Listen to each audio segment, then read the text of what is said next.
The Short Game is listener-supported on Patreon. If you'd like to support the show and join us on our Discord, head to theshortgame.net or patreon.com/theshortgame.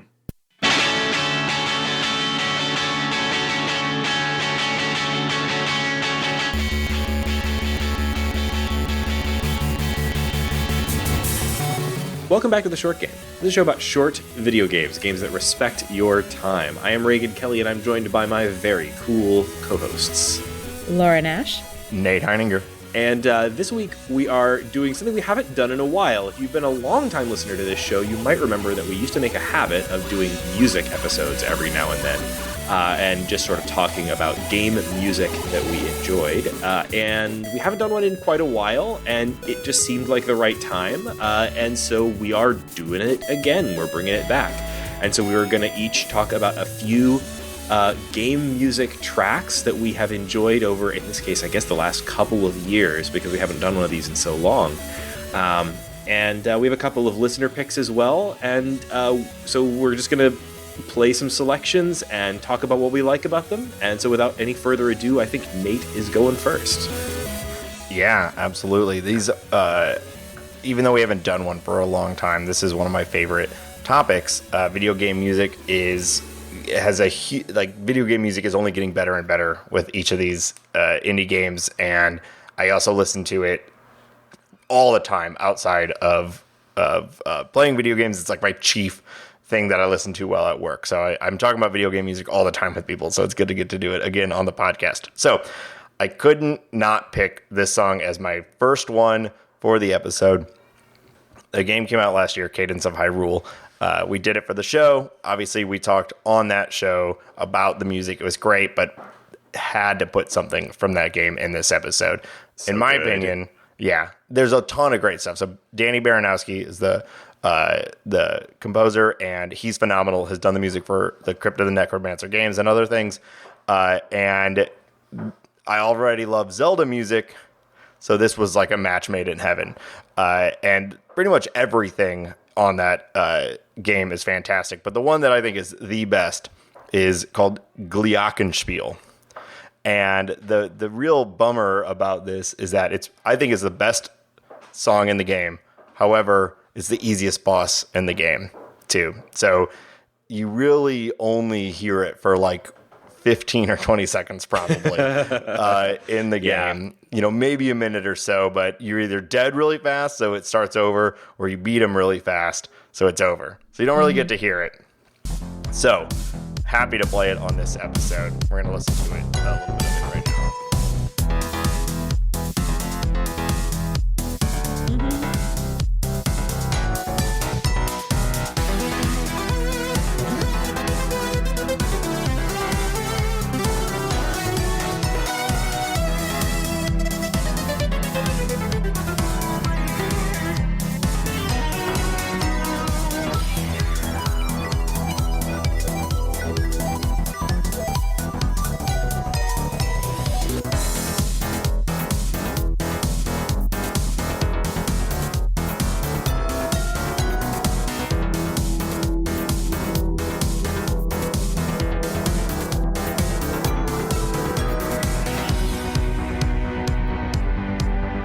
My favorite thing about this piece of music is how much it sounds like it should be a fight in an 80s movie.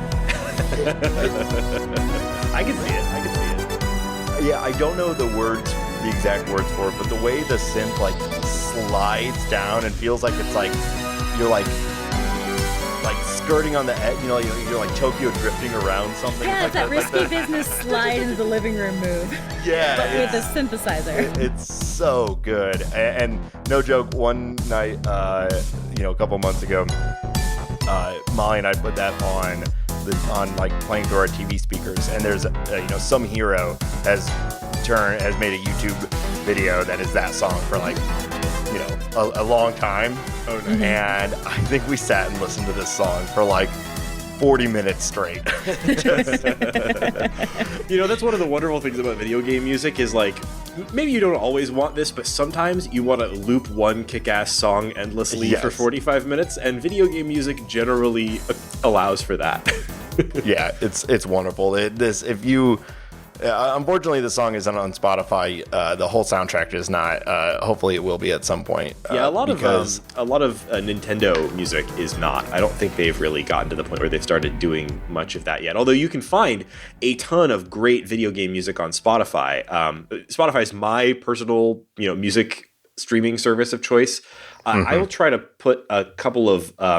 Jeremy Parrish did a roundup pretty recently of like great video game soundtracks available to listen to on Spotify, stuff you wouldn't expect or think of. Like, for example, all of the music of Zuntata, which was the Taito house band and did all of the music for all of the classic Taito arcade games and most of their console stuff too. And all of Zuntata's quote-unquote albums, which are mostly just the soundtracks to various arcade machines, are on Spotify. You just search for them and play them. It's amazing. And there's like a ton of this stuff. So a lot of really, really good video game soundtrack stuff on Spotify. Yeah. Oh, and I would have to mention that so Molly actually started a playlist on Spotify a couple years ago. And if you just search for indie game OSTs, it's the first thing that comes up. It has like 300 people following it now, where nice. She has Famous. tried. Yeah, right. She actually had a video game developer email her asking if they would add their track to this list. So I was like, man, you're more of an influencer than we are. But so there's like we try to whenever for the show, whenever we do a really good, a game that has a lot of good music, we tend to add it, or, Molly's involved in that, or is always looking for good video game music too. So if you're looking for a good Spotify playlist of just a ton of stuff, that's out there too. That's awesome. Well, fortunately, I think my next pick is also on Spotify. I've been playing through, you guys probably know that what I kind of tend to do is like play short games for the show every week, and I have a kind of a background RPG that I play tiny bits of, and it takes me much longer than it would normal people. But I finish about one RPG a year because I poke away at them little bit by little bit in the background as I'm playing games for the show. And this year so far, my RPG that I've been working my way through is Final Fantasy VI, aka Final Fantasy III. So, Final Fantasy III on the SNES, Final Fantasy VI, the sort of proper name of it, the confusion of which has, never gotten any easier. But anyway, that game is known for having a great soundtrack, one of the better soundtracks on the SNES, and it has some really great tunes. But probably my absolute favorite is a track that is called Dancing Mad, which is, I think, a really good title. And it's sort of a epic battle theme kind of vibe. It's mostly deployed at really dramatic moments in the game. And every time it comes up, I crank that shit because it's really good SNES sound chip music. It's really great. So this is Dancing Mad by composer Nobuo Uematsu off of the Final Fantasy VI soundtrack.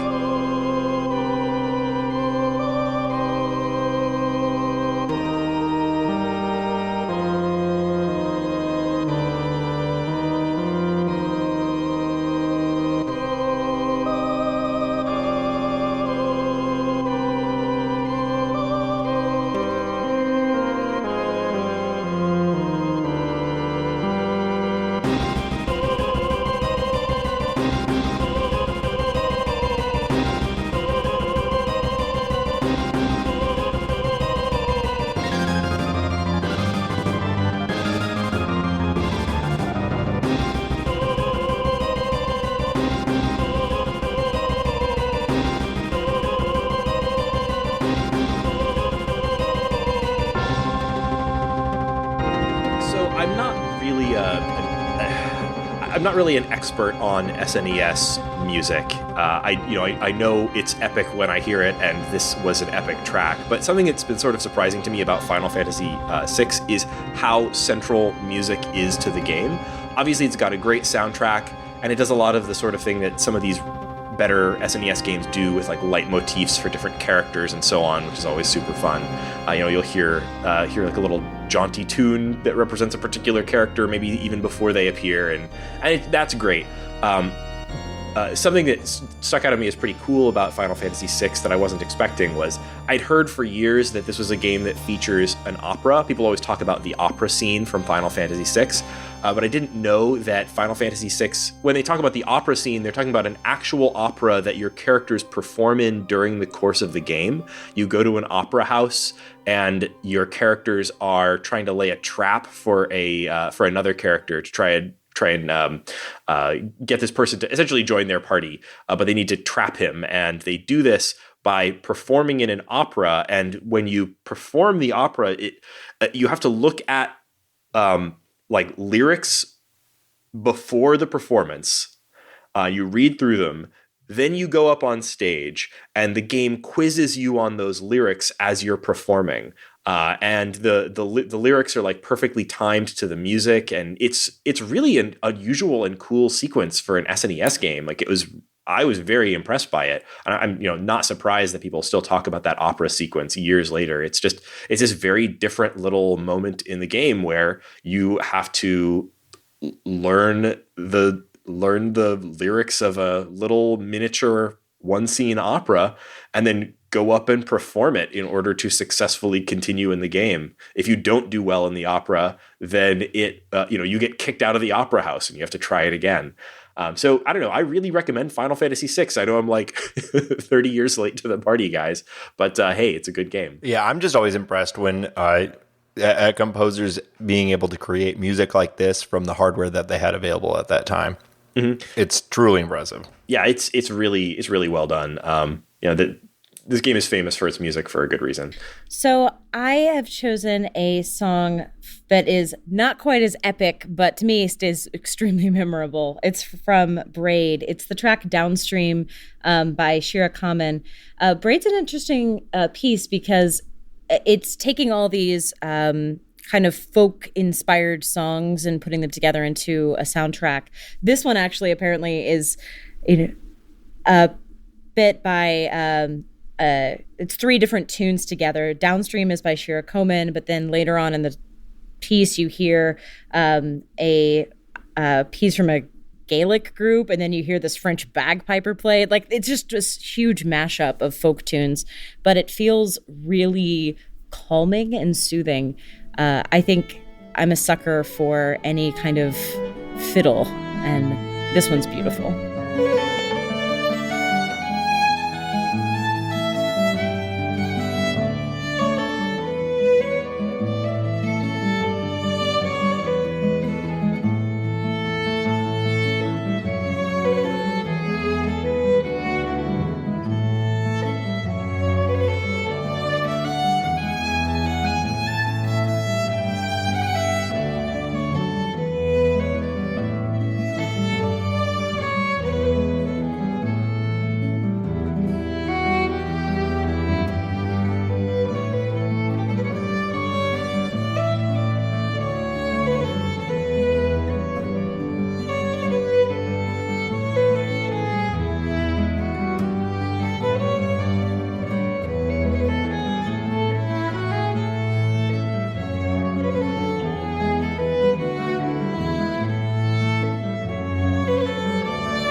So my favorite thing about this piece in Braid is that Braid is all about time rewinding and, solving puzzles. And it's both a meditative piece, and it feels like it loops with enough interest and enough variety that it feels really part of the game. To me, it's stunning that it wasn't written for the game. It feels so natural when you play it.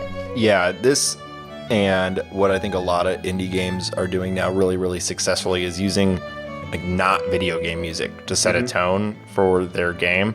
Raygan and I both have selected very video gamey music to start this, but I think the real sort of trend in video game music now for a while has been take actual genres of music and just score your game using that more like a film does. Mm-hmm. Or even really diegetic music. You see a lot of games where there's a radio in the room and it's playing a track to kind of give you a particular feel or something. So many puzzle games have just okay music because they feel like you're going to be playing it for a long time. I really appreciate when a puzzle game has a beautiful melody. Often it's just that kind of background. A melody that's really distinctive is not that common in a puzzle-oriented game. So that's what makes Braid stand out to me. Yeah. And another, quick trend too is the music that's actually impacted by like how you're playing the game. And, we did Ape Out, which I don't think would really work for this episode because it's something you have to like feel as you're playing. But I think that's a really interesting way video game music is going too. Yeah. Honestly, if Ape Out, I would definitely have made Ape Out one of my picks if it was possible to really get the experience of the music of Ape Out without also simultaneously playing Ape Out. Like, exactly. It'd just be a bunch of messy drums. Yeah, it'd be like sort of saying like, oh, my favorite track is this track from Samba de Amigo or something, and then you just like play a bunch of silence and you can't hear the maracas because they're not going off. You know what I mean? Like, yeah. Well, although actually Samba de Amigo isn't the best example because that's not really how that music worked in that game, but you get the idea. Is like Ape Out's music was like at least 50% the sounds of the game. Yeah, absolutely. So the next track we're going to play came from a suggestion from our Discord. Shout out to the Discord. Jeremiah in the chat suggested a song that is very, very near and dear to my heart, which is The Summit from Celeste. Mm-hmm. This soundtrack, from the entirety of the soundtrack, was my top played songs on Spotify from 2019.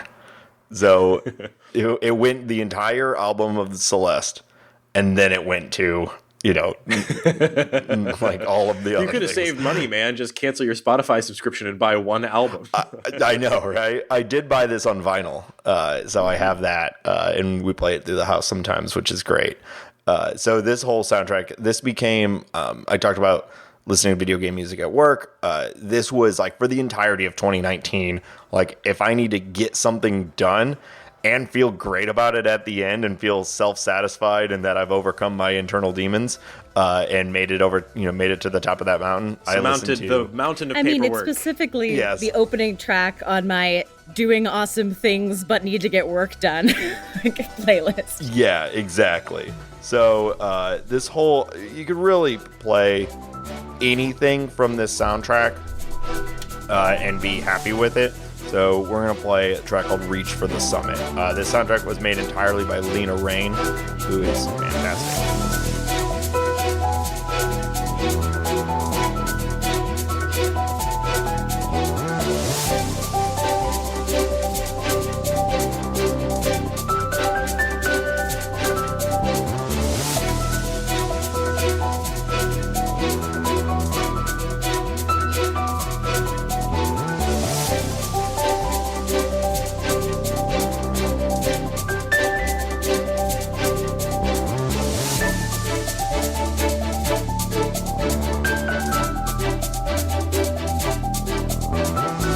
One of the things I love the most about this soundtrack is, on its surface, it sounds pretty simple. It's pushing you forward, it's driving.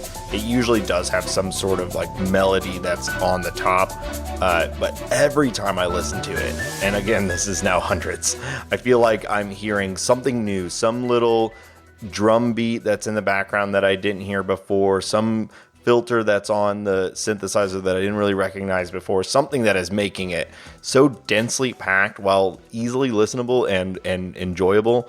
I love this soundtrack. It's like the majority of what I've listened to for like an entire year. So a huge fan of it. I recommend listening to the whole Hard agree. It's such a fantastic soundtrack. And the thing that I really like about Lena Raine's work on this soundtrack and elsewhere too is like she does a great job of combining things that sound more video gamey with this sort of really human feeling piano. Yes, and drum set. There is one of the tracks, I forget which one it's called, but where it just sounds like there is a human drummer just going buck wild for like 2 minutes straight. And I don't know, it might be because I cannot imagine how you compose that from like a synthesizer because it felt so real. Yeah, love that. I love that style too. There's some I'm also a big fan of Ivy and Surasu, who do the soundtrack for the Steven Universe show, as well as they have albums of their own. And they have an album from a couple of years ago, actually probably more than a couple now, called The Black Box. And it's a 2013 album, The Black Box by Ivy and Surasu. And I really, really recommend it. They released that before they ended up on Steven Universe, and they've pretty much been doing just Steven Universe since. So we've been deprived of their solo work, their non-soundtrack work for a few years now. Although they're about to be doing the soundtrack to Ichthyosaurus, which I'm really looking forward to. But anyway, if you like that kind of vibe of like synthesizers and piano, that's something else to check out that I'm pretty into. So going straight from Celeste to another soundtrack that I've been listening to that is definitely making its way to the top of my 2020 playlist. I've talked about it on 2 episodes now, but I just had to include a track here. The soundtrack to Katana Zero. It's fantastic. It kind of was a sleeper for me. When I was playing the game, I thought it was fine, but I don't think I really listened to it as much as I should have, obviously, because now I listen to it all the time, particularly when I'm trying to get stuff done. The album is wide-ranging in what it's accomplishing, but one song that really, like, when I listened to it just by itself, I was like, okay, I'm here for this album. This is what really sold it to me and kind of paved the way for me really digging in and enjoying the whole album. It is called Sneaky Driver.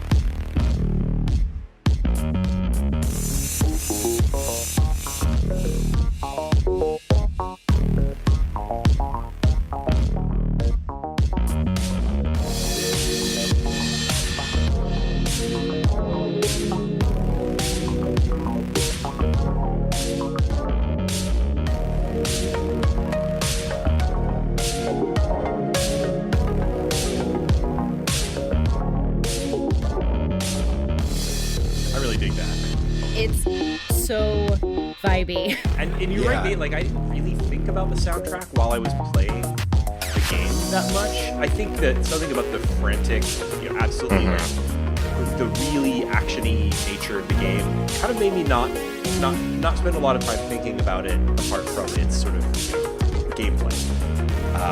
I remember on the episode I thought, like, I think I even said, like, the soundtrack is fine, right? Yeah, I think we both did. Yeah, I think we both were like, yeah, this is good. And it's funny, like, I hadn't gone back and listened to it again, although, like, I listened to some of the soundtrack while I was doing the edit, and I thought, actually, that's pretty good. That's pretty solid. And then you said you were still listening to it, so I've gone back and listened to it again, and it's like, it really has grown on me in a way that this sort of music doesn't usually, it usually just sort of works or it doesn't, but this sort of grew on me pretty significantly over time. Weird. Yeah, it's a little synth wavy. It's often discordant. It's very downbeat often, and all these things make you think it's not going to be like enjoyable to listen to. Like, it's you think that, oh, that sets a tone, it sets a mood, but when you actually sit down and just listen to it, it's always doing something that is engaging, and it switches it up constantly. That song was kind of funky. It has that really deep bass. Other ones are all wavy and all over the place. It's an awesome soundtrack, but that one I think is the highlight of the soundtrack. And I'm going to destroy this chill mood with Stardew Valley music because it makes me incredibly happy, and I was going to pick it, and then Ardia Abe in our Discord chat suggested it, so it doesn't have to count towards one of my 2 picks. So I get to cheat.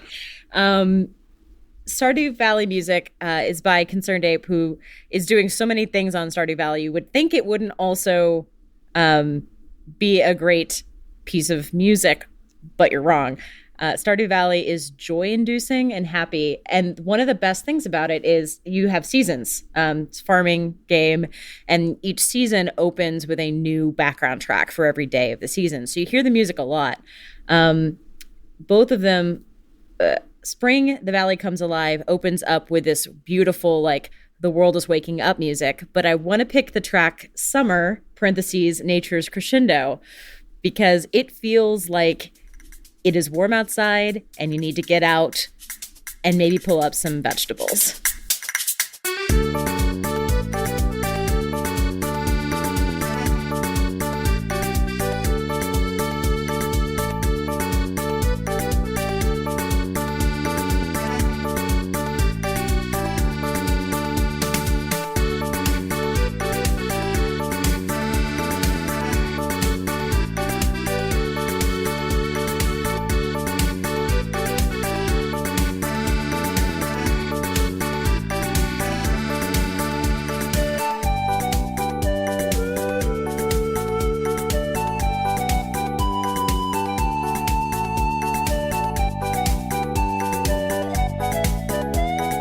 So as soon as that really kicked in, all three of us started doing that little dance. Maracas. We were all shaking like we were holding maracas, like in unison. It was delightful. Because it's that kind of game, that kind of song, really.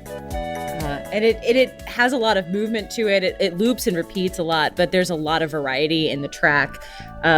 It's just really great to have this background music that when you get a season change, it feels like a completely different world because of the music tracks. All of Stardew Valley is just very happy-inducing for me, but the music is a huge part of that. I do want to say real quick, I was looking at the playlist for the OST here, and there's a song called Spring Wild Horseradish Jam, which is a wild horseradish jam. Sounds like something you would, like, two people at like a fish concert would describe something as, like, oh yeah, that was a wild horseradish jam.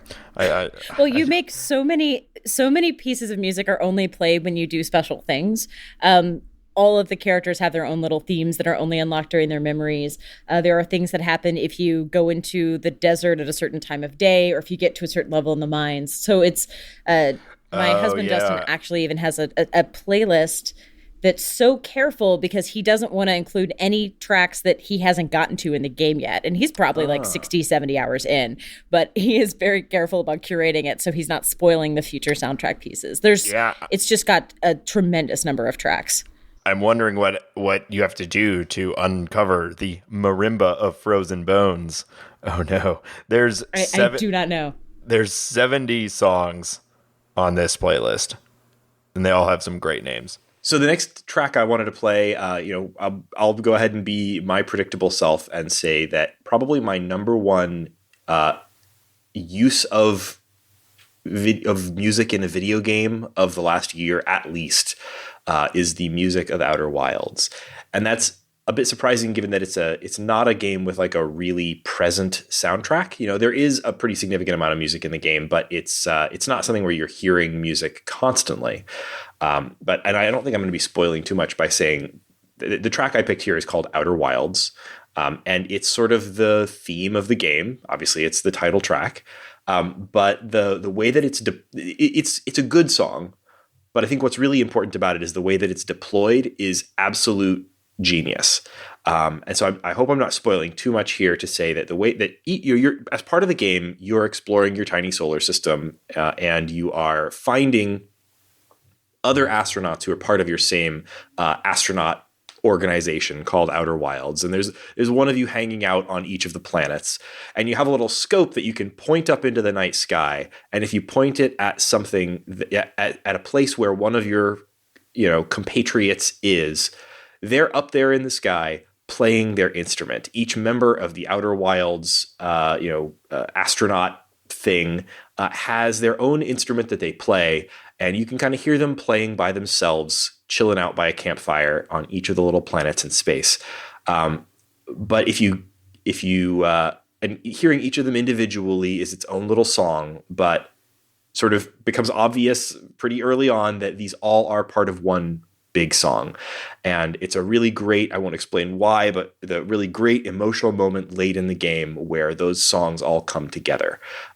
Or actually, even if you just happen to, like I did, zoom way the heck out of the solar system so that all of those planets are basically one tiny little dot off in the distance, and you point your scope at it, you also hear all of them playing together, which is kind of great because you got this like looking down on the tiny little, it's like that little blue dot photo of of the earth, right? You're looking back at your home and it's this tiny, insignificant little dot, but you hear all of your friends playing music together.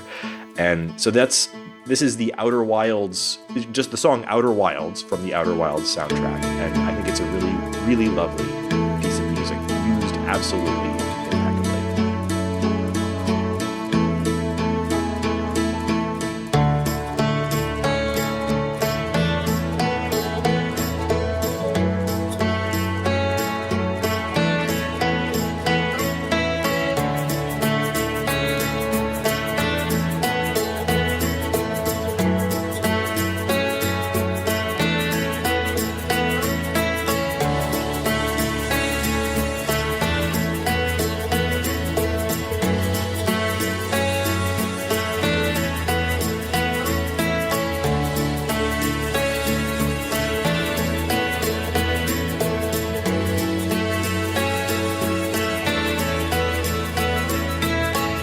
Simple song, but it's very beautiful, and when you hear it, every time you hear it, it's meaningful. It's and that's really the case with all of the music in the game. Each planet has some theme music that goes with it, but like where the music really stands out in the game are moments like that, where that hearing that song means there's a certain kind of coming together of people that's a really moving. And there's other bits like, that, again, I don't think I'm spoiling too much to say that game has a time loop in it, and you hear a piece of music before the end of each loop that's there to sort of warn you that end of the loop is coming up. And it's also perfect. It's this other sort of mournful things coming to an end kind of sound, and it's just lovely too. So like the whole soundtrack is good. I would say like it's not the best soundtrack of the year. I haven't actually gone back and really listened to it very much as an album, but the way that music was used in Outer Wilds just really stands out as really, really good. The game is often pretty empty, and that's by design. And the as far as like a sound goes, but I'd say this game's use of music is maybe the best I've played in a video game, where it's not just like a music video game, if that makes sense. Yeah. The way it uses music as a plot device, the way it uses music as an emotional trigger, it's phenomenal. And for a game that has such little music in it, they nail it. And I think it's all perfectly balanced and perfectly designed. And one of the best parts of that game. Yeah, absolutely. We've been talking about this track in Outer Wilds being so integral to the game. And for me, there are a couple games I cannot divorce from their soundtrack, because to me, one of the reasons I loved it so much is the mood this music makes. And Abzu, I think we talked about how much I liked just sitting the camera down and watching the fish move while the music played. Like a pretty expensive aquarium simulator, but Abzu definitely brought that in. And I specifically want to call out the track called Ichthyosaurus Communis. Also, all the Abzu soundtrack names have bizarre titles, so it's almost impossible to figure out which track is which. But this is one of the ones, if you've played the game, where you're kind of, you find this big creature and you suddenly sync up with them and you swim together. And it brings in giant sweeping choral music along with this otherworldly orchestration.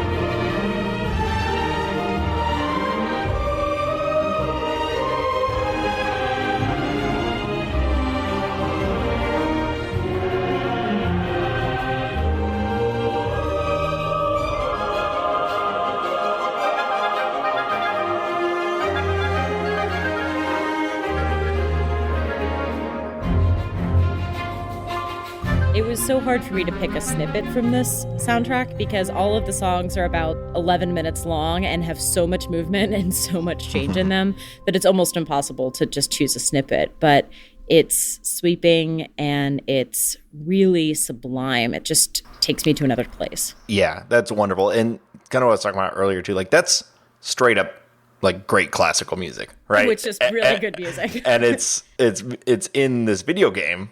which adds a whole new level to this video game.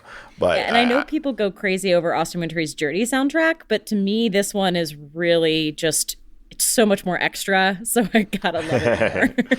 So the last song I wanted to play is actually a bit of a preview, because we just covered the first 2 acts of Kentucky Route Zero, and we're about to cover acts 3 and 4, and then probably also follow up with Act 5 and a sort of a retrospective or wrap up. But anyway, that's a game that makes amazing use of music. It has a lot of original music. The soundtrack is by Ben Babbitt, but I wanted to specifically call out a particular track that really affected me in the moment, but it's also not an original song. And also it's a song with lyrics. So first of all, when we play video game music, we're almost always talking about instrumental music. You don't hear a lot of songs with lyrics, in the video game music, quote unquote, genre. But in this piece, but in Kentucky Route Zero, there are a number of times, usually at least once an act, where an in-game band called the Bedquilt Ramblers sort of floats onto the screen and plays you a song. And actually, there's a number of places in the game where other musicians play for you within the game. Junebug plays a song, and there's a song on the jukebox in The Entertainment that I really liked. So lots of vocal music. And most of the Bedquilt Ramblers songs, I think, are original songs. But at the end of Act 4, they play "This World Is Not My Home," which is a classic gospel country song. It's a sort of one of those traditional songs that has origins that are difficult to 100% determine. I think the first version of it that I know of was the Carter Family. They're sort of like, country, proto country, very, very wildly influential act. And I believe this is a cover of their version, because this is one of those songs where there's a lot of different variations of it. But it's just used so perfectly here. It's a little bit slower than other versions that I've heard. And it's just a perfect song for this moment. Let's go ahead and play it. I'll talk about it after. This world is not my home. I'm just passing through. My treasures and my hopes are placed beyond the blue. Many friends and kin have gone on before, and I can't feel at home in this world anymore.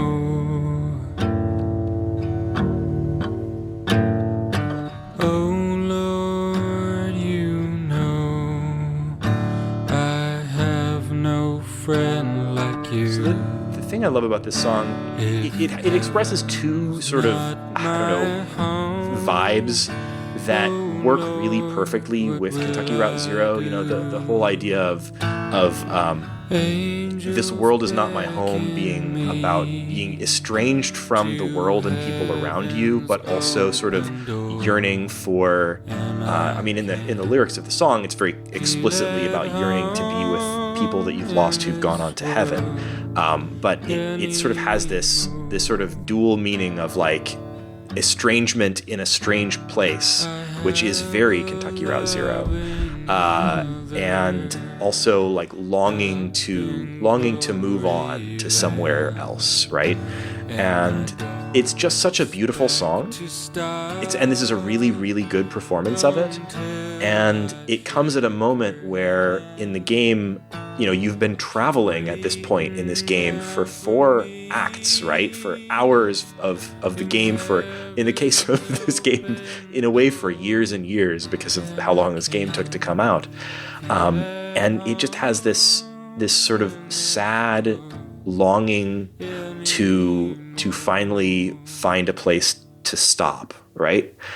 A sort of longing for death, but also not. It's complicated feelings, but it's so perfect in the moment, and it's also one of those moments in the game where, you know, the Bedquilt Ramblers are not really characters exactly. They sort of wander through your game at various points, and whenever they come on to play a song, you know, you don't have to listen to the whole thing. They sort of come on, and you can play through a scene sort of in the background while the Bedquilt Ramblers are playing their song. And, you know, invariably you sort of finish up anything there is to do in the particular scene that you're in before the Bedquilt Ramblers wrap up their song. And you always sort of have the option to kind of proceed on. But in this case, I just absolutely couldn't. I had to sit there and just let the characters just sort of stand there and listen to this song finish itself out, because I thought it was just an incredibly moving piece of music at an incredibly perfect moment.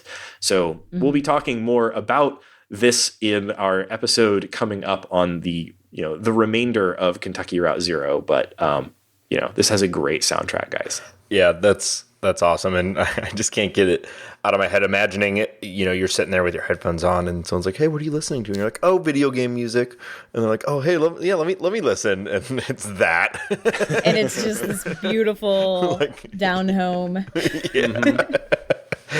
But basically, whatever your genre, this episode proved we have something for you in video game land for your musical taste. Yes, pretty much absolutely. true. I mean, we even did a musical. Like we didn't even include tracks from Peter Panic? From Peter Panic, which is an actual musical. So yeah, you can get any genre basically. Mm-hmm. So I love doing these music episodes. We should do these more often. It's fun. Listeners, if you have particular video game music tracks that you really like, let us know. Hit us up on Discord or on Twitter and tell us what your favorite video game music track of the last couple of years is. I'm always interested in hearing that, particularly if they're on Spotify and I could just go check them out. So listeners of this show know that we like to close episodes with what's making you happy this week. So Laura, what's making you happy this week?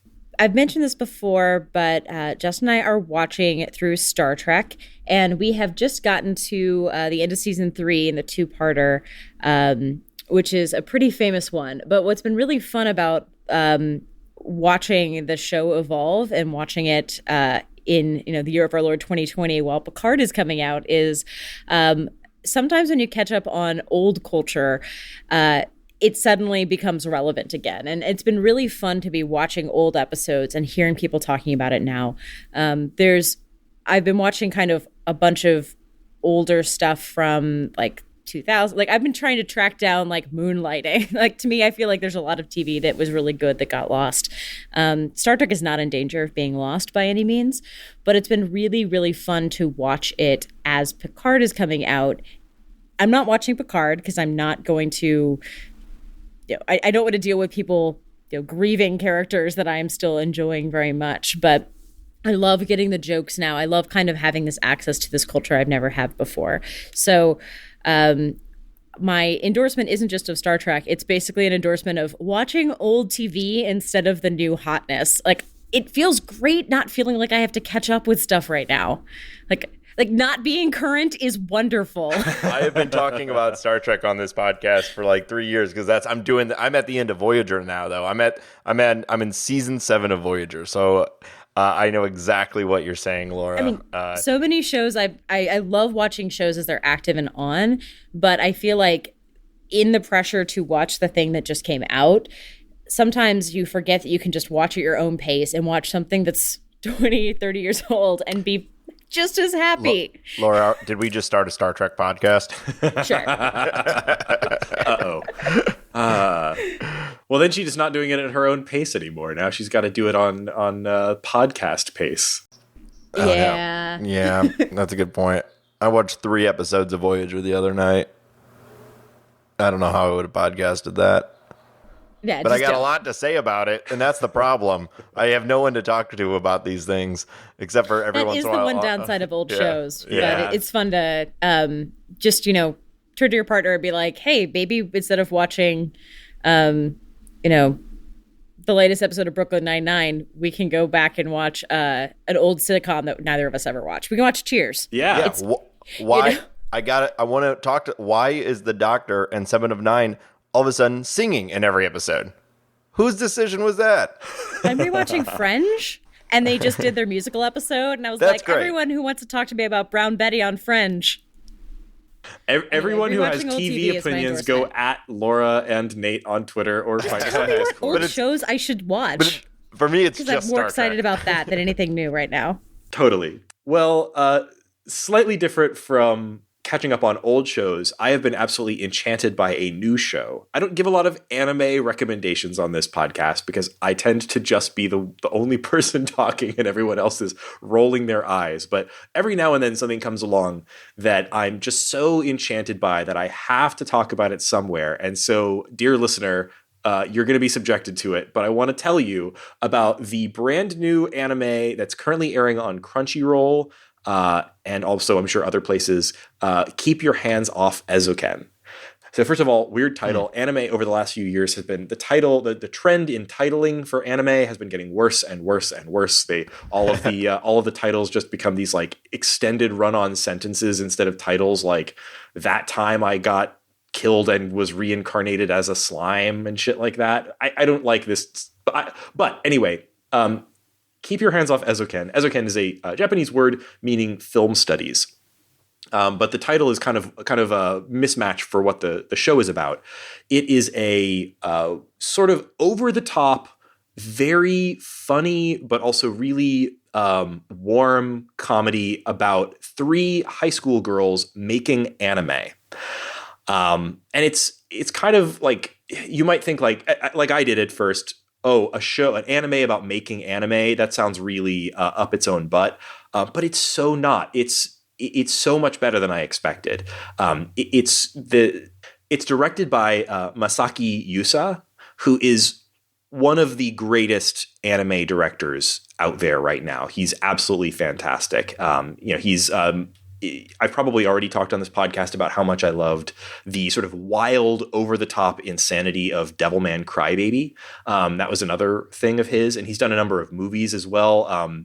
This is closer in tone to his movie The Night Is Long, Walk On Girl, which is this so wild movie about like a college student sort of getting drunk in Tokyo for the first time and going on an adventure. And it's, but this show is perfectly about the joy of creation, right? So yes, in the real world, no team of 3 high school girls could produce anime all on their own. This is a fantastical world in which that's not true. They can. So get that out of the way. It's about this trio of really fun characters. There's a person whose specialty is sort of background and concept art, who's this sort of like little, very hyperactive troll. There's the pretty girl who is very good at character animation and movement, and then there's the sort of mercenary type girl who's their producer and handles money and production side of things. And they all sort of represent different parts of the actual production process, right? In miniature. But also they're really great characters, and it's so funny. It takes place in a high school which is like heightened to the point of craziness where everything is sort of run by the clubs. So, the student council is this terrifying, oppressive government, and they have to go and beg the HVAC club to turn up the air conditioning in their clubhouse, that kind of thing. Like everything is run by the clubs, and there are all these cartels, and so their club is trying to produce anime, just like high school. Yes, exactly.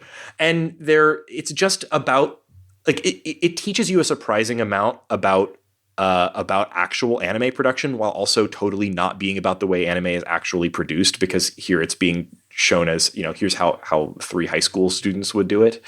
But it's also really beautiful in that it's a show where a bunch of really, really good animators working at the top of their game are making animation about the joy of animation and what makes animation an important and cool art form.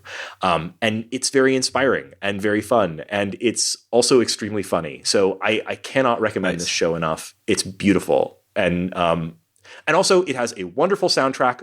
Speaking of music, the soundtrack is absolutely dope. So I'm going to insist that Nate insert a chunk of the intro music here. Nate, you'll find it. It's called Easy Breezy.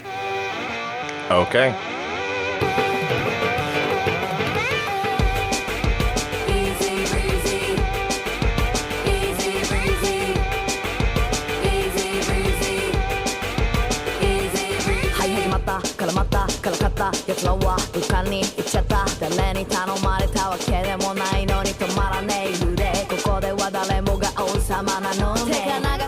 Yeah, you never know with a show that is, it is like taking on the world in which the show exists, whether that will be good or not. Like a lot of things try to do that. There's so many movies about Hollywood, and like 10% of them are good, right?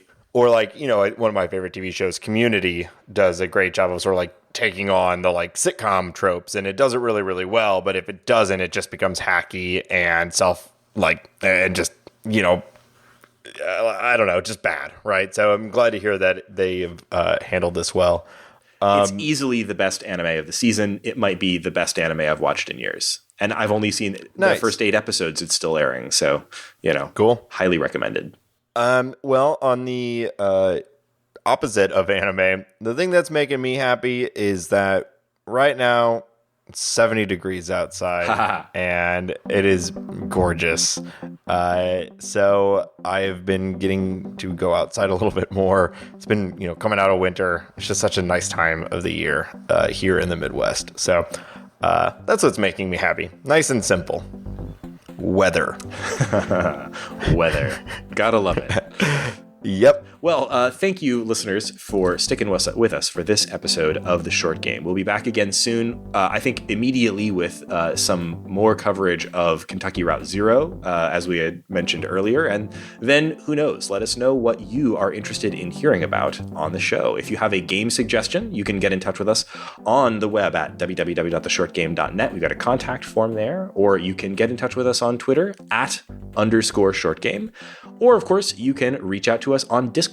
We are on Patreon, and all of our listeners, all of our Patreon supporters at any level get access to our patrons-only Discord, where you can see the conversations that become the episodes of this show, and you can suggest things in real time. It's a great place to have chats with us about what you're playing, what we're playing, all of the above. So we love to have folks join us there, and thanks to all of our patrons.